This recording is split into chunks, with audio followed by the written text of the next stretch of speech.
Halo pemirsa, Halo. selamat datang di Reportase Weekend. Langsung dari studio kami di Washington DC, kami akan membawakan berbagai info menarik bagi Anda semua. Bersama saya Ian Umar. Dan saya Aryatno Budianto. Apa kabar pemirsa di weekend ini? Semoga dalam keadaan sehat dan bisa beraktivitas secara aktif ya, menyenangkan gitu ya weekendnya. Dan kalau misalnya di Amerika Serikat sendiri kan ini sudah masuk musim panas.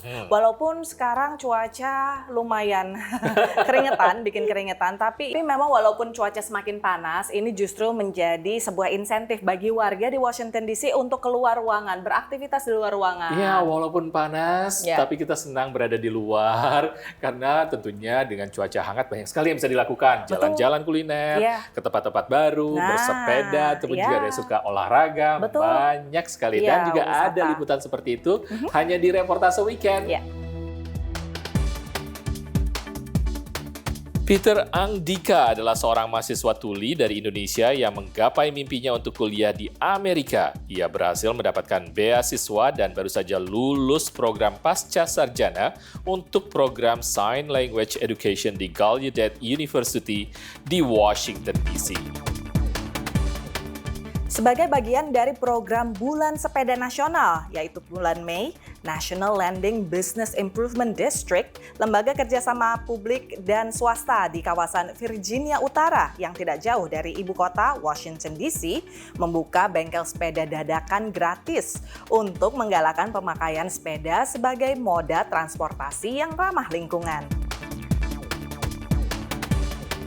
Setelah terhambat pandemi, cita-cita anak Agung Anom Putra, seniman tari Bali, mementaskan komposisi tarinya di Amerika terwujud. Mengambil fragmen kisah Mahabharata, pentas bertajuk Salia Satyawati, dibawakan bersama dua seniman Bali lainnya, diiringi gamelan Gadung Kasturi dari Richmond, California.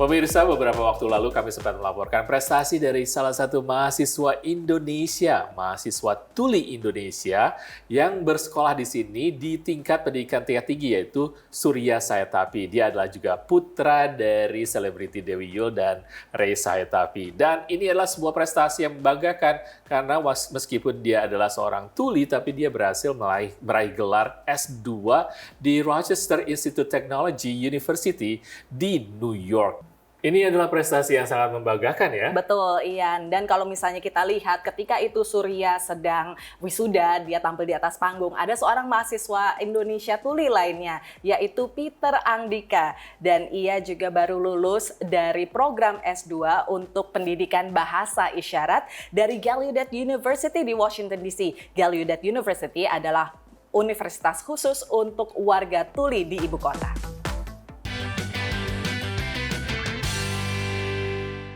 I now call upon all recipients of the Masters of Arts in Sign Language Education. Abdurrahman Peter Angdika menjadi mahasiswa Indonesia keempat yang lulus dari Universitas Gallaudet atau Gallaudet University di kota Washington DC.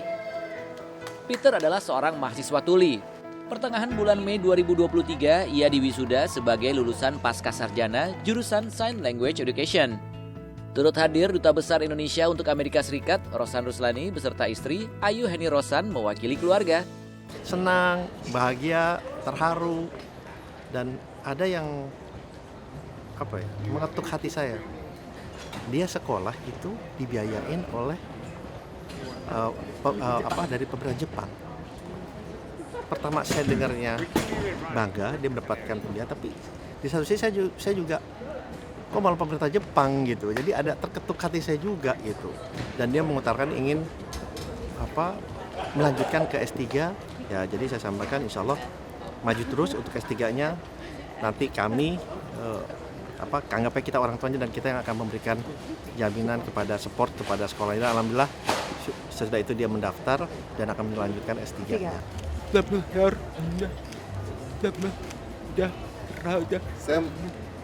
Saya merasa nasionalis sekali karena merasa bangga gitu ada di Indonesia. Dan semoga kedepannya teman-teman tuli komunitas di Indonesia bisa maju dan bisa setara dengan teman-teman. Amin, dan semangat. Sebelum ke Amerika, Peter telah menyelesaikan kuliah jurusan Sastra Indonesia dari Universitas Sanata Dharma Yogyakarta tahun 2021. Sebelum wisuda, kami sempat bertemu Peter di kampus Gallaudet University dan menghadiri presentasinya untuk tugas akhir sebagai syarat kelulusan. Peter juga ajak kami ke fasilitas studio mengajar di kampusnya. Dan melihat Peter mengajar sign language pada mahasiswa S1 di Gallaudet University. Universitas Gallaudet di Washington DC tersebut didirikan pada tahun 1864 dan menjadi sekolah pertama untuk pendidikan lanjutan bagi penyandang tuli dan gangguan pendengaran di Amerika. Bahasa isyarat Amerika atau American Sign Language disingkat ASL berbeda dengan bahasa isyarat Indonesia. Peter yang memiliki keinginan untuk membangun sarana pendidikan bagi penyandang tuli di Indonesia ini mengatakan, dari Washington DC, Irfan Ihsan, Eva Mazrieva, Ronan Zakaria, dan Alam Burhanan, VOA.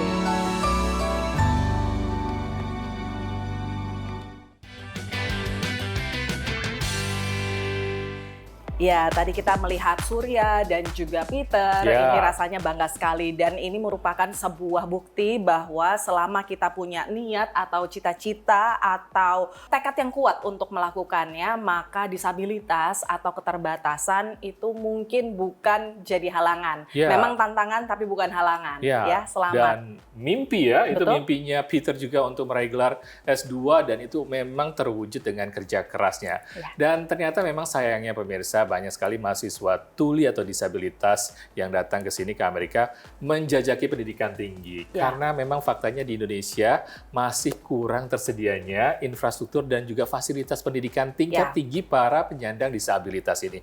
Mungkin ini menjadi masukan yang baik dan kedepannya bisa diperhatikan. Dan banyak sekali orang-orang Indonesia atau disabilitas yang bisa punya mimpi ya seperti Peter tadi ataupun juga Surya untuk mendapatkan pendidikan tinggi lainnya. Mudah-mudahan ya pemirsa. Dan masih banyak liputan lainnya, kita stay di sini di Reportase Weekend.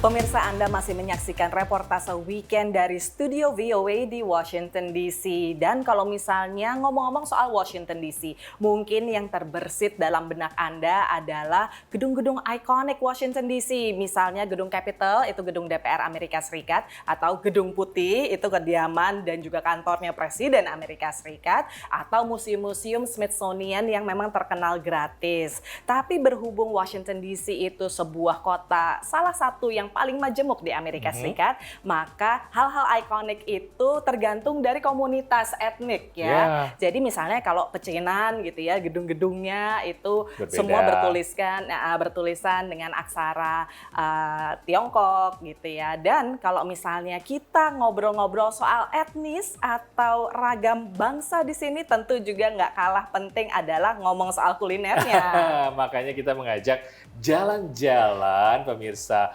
Reportase Weekend bersama reporter Sharon Simolang. Dia akan eksplor sebuah daerah yang namanya Embassy Row.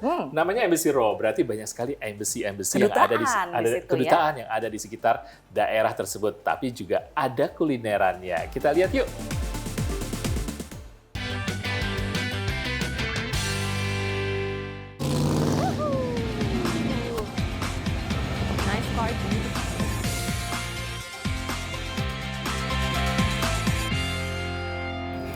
Di hari yang cerah ini, di suhu 21 derajat Celcius ini, enaknya kita bakal jalan-jalan ke jantung kota kawasan District of Columbia, yaitu DuPont Circle. Alright. For me, what I love about this nih, kayak kita lagi emang dipersiapkan, karena ini tinggi banget, kita lagi dipersiapkan untuk ngeliat keindahan dari DuPont Circle. Jadi kalau lagi muterin DC di DuPont Circle nih bisa naik sepeda, tapi saat ini kita bakalan muterin Embassy Row pakai kaki kita sendiri. Oke. Nah, di Embassy Row ini banyak banget embassy. In total di DC ini ada 170, lebih dari 170 kedutaan besar. India, Irlandia, atasnya Prancis, Sudan, Togo, Turki, Luxembourg, Indonesia. KBRI di Washington DC. Ini bangunannya udah lama banget Dan karena gedung atau bangunan ini termasuk cagar budaya, jadi tidak boleh diubah bentukannya. Lucu banget, tahu nggak kan? Aku sama Kak Silka ini kita satu SMA.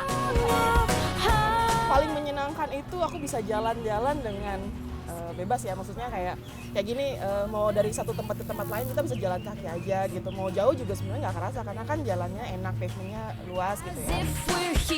Lumayan kangen sama makanannya sih. Ini apa? Ini nasi goreng. Nasi goreng. Iya. Gimana Banget kayak Indonesia. Rasanya kayak Indonesia banget. Mengobati kerinduan akan rumah. Ya, plus halal juga kan. Halal. Kenalin ke William. How did you learn making nasi goreng? We used to have the Indonesian cook. She used to work for me. How are the people liking it so far? They said we cook better than Indonesian restaurant. Really? Karena jarang-jarang ya makan nasi goreng di DC, jadi teman-teman di kantor pun juga ikut nitip nih. Dan sekarang kita akan bawa makanan-makanan ini untuk makan di taman tadi. Tadinya di atasnya ada statue, ada patungnya, tapi setelahnya tahun 1921 itu diambil sama keluarganya dan akhirnya di-replace dengan bisa keluar air mancur. Voila, inilah dia nasi gorengnya. Pakai ada bawang goreng di atasnya. Sekarang kita mau makan dulu, nanti kita ngobrol-ngobrol lagi. Your road to glory will be rocky but fulfilling. Amen to that.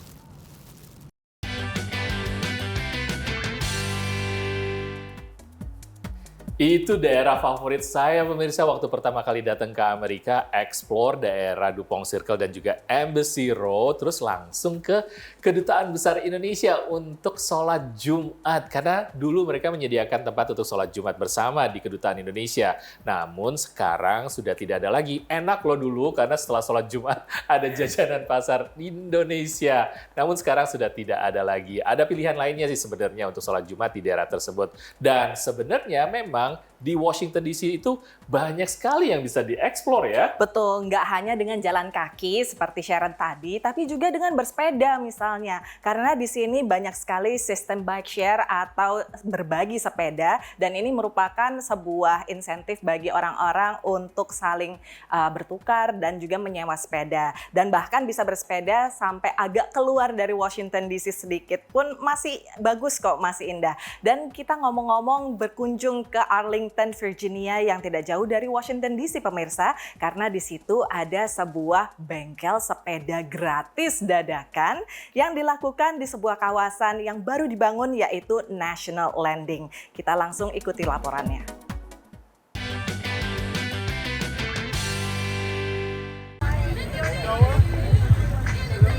Berlokasi di trotoar dekat perempatan jalan, bengkel sepeda kaget ini memberikan layanan gratis untuk mereparasi sepeda.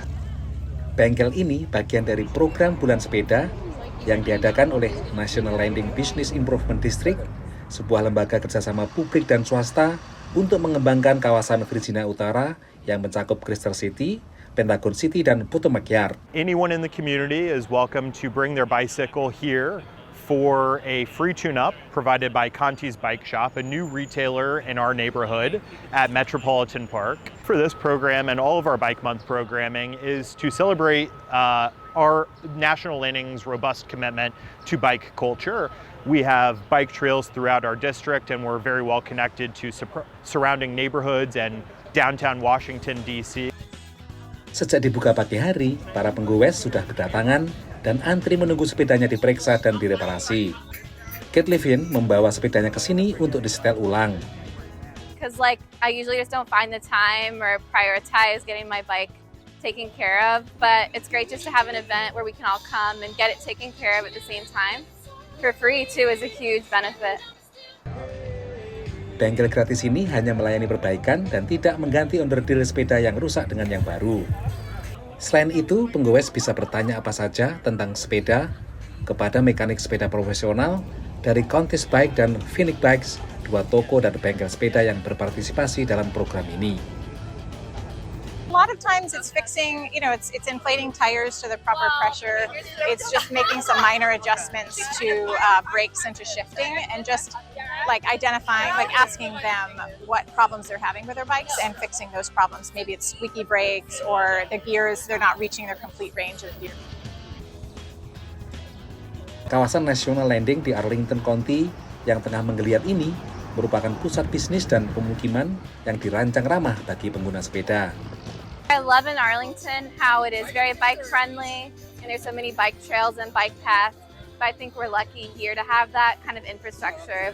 Sebagai pelaku usaha sepeda, Emily berharap suatu saat sepeda menjadi pilihan utama mode transportasi di kawasan ini. We think biking is an awesome way to get around and love when people can get out on 2 wheels instead of 4. Hari sudah siang, sekitar 200 penggoes mendatangi bengkel gratis ini. Sepeda mereka pun sudah siap untuk digenjot menyusuri berbagai rute sepeda yang ada. Dari Arlington, Virginia, Supriyono, VOA.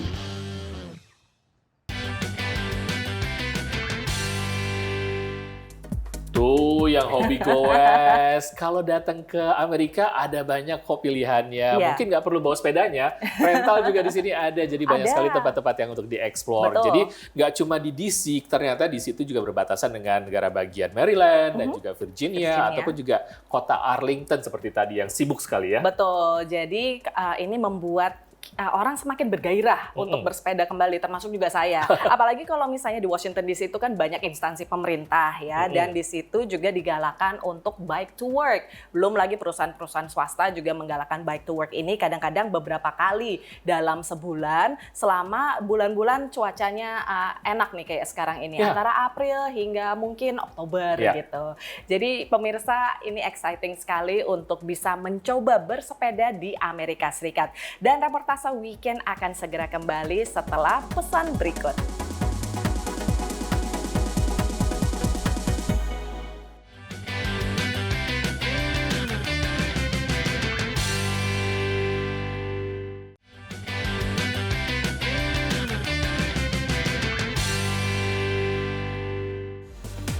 Pemirsa, Anda masih bersama Reportase Weekend. Penampilan dari ensemble musik gamelan tradisional Indonesia sebenarnya sudah cukup banyak di sini, pemirsa. Betul. Anggotanya tidak hanya orang-orang Indonesia atau komunitas Indonesia, bahkan warga Amerika banyak juga yang bergautakan atau menjadi anggota dari sebuah ensemble gamelan di sini. Dan mereka pentas di beberapa kota besar di Amerika juga. Betul. Dan juga mereka mencari partner dari Indonesia langsung untuk tampil bersama. Ya, dan salah satunya adalah seorang seniman tari Bali yang terkenal. Ia setelah terhambat pandemi sekian lama akhirnya berhasil juga untuk mementaskan komposisinya, yaitu Salya Satyawati, sebuah segmen yang dicuplik dari epik Mahabharata yang diiringi gamelan Gadung Kasturi dari Richmond, California.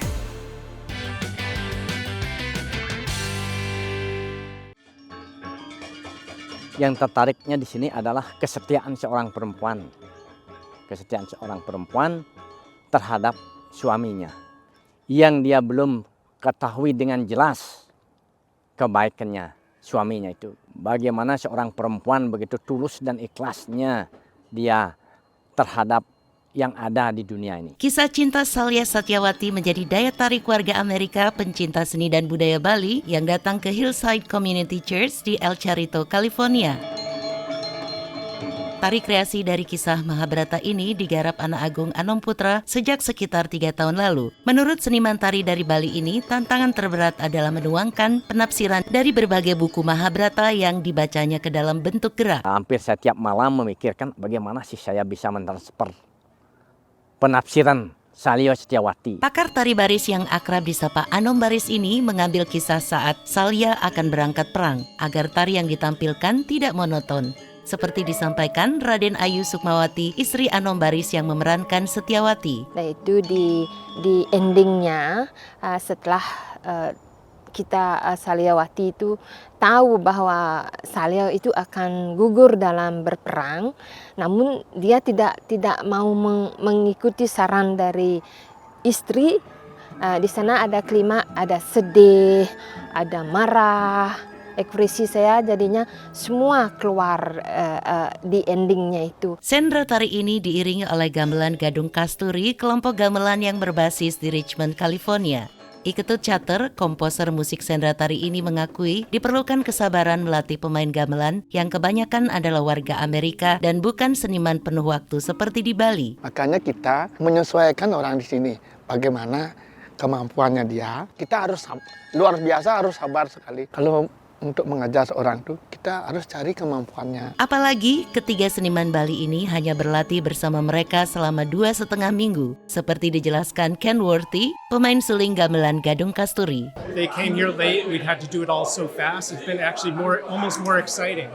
And they're such great artists that they've excited the group a lot and really pushed us to deliver more than we usually can. Waktu berlatih yang singkat memberi tantangan tersendiri bagi anggota lainnya seperti Dylan Ingram.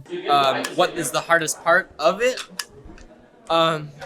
The unknown or the unexpected. You never know it's not known and then it's surprising. Selain fragmen sendra tari Mahabharata, pementasan ini juga menampilkan tari sapu jagat yang dibawakan Kompiang Metri Davis, pendiri gamelan Gadung Kasturi bersama putrinya Chandra Ayu Davis. Oh, it's a beautiful performance and I know it's very intimate tonight in terms of the way the stage is, the group. Dan bagi pasangan suami istri yang juga pendiri kelompok gamelan Semararati di Bali, tidak ada yang lebih membahagiakan selain sambutan positif penonton di akhir pementasan. Kebanggaan dari seorang penari kalau memang sudah puas penontonnya, itu yang paling saya harapkan. Dari El Cerrito, California, Madeoni Andri Tambunan, Nia Iman Santoso, VOA.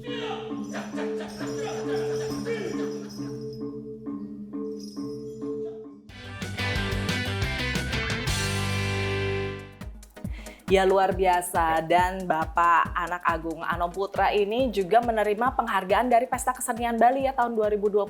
Ya. Jadi bahwa beliau bisa membawakan karyanya di Amerika Serikat dan diiringi oleh gamelan yang berbasis di California, itu merupakan sebuah kebanggaan dan juga inspirasi bagi seniman tidak hanya di Bali tapi juga di wilayah lainnya di Indonesia. Terima kasih Pak Anom Putra, seorang seniman dari Ubud Gianyar. Ini memang sudah puluhan tahun dikenal untuk komposisi tarinya yang sangat-sangat sakral dan juga kental sekali dengan budaya. Mahabharata tadi, waduh, keren sekali. Jadi dinantikan ya di Amerika. Dia sangat dinantikan, tidak hanya di Amerika tapi juga global. Dia sudah tampil di Jepang beberapa kali, di Turki, dan juga di Amerika. Sebenarnya penantian sudah dinantikan oleh para fansnya di sini dalam pentas tadi.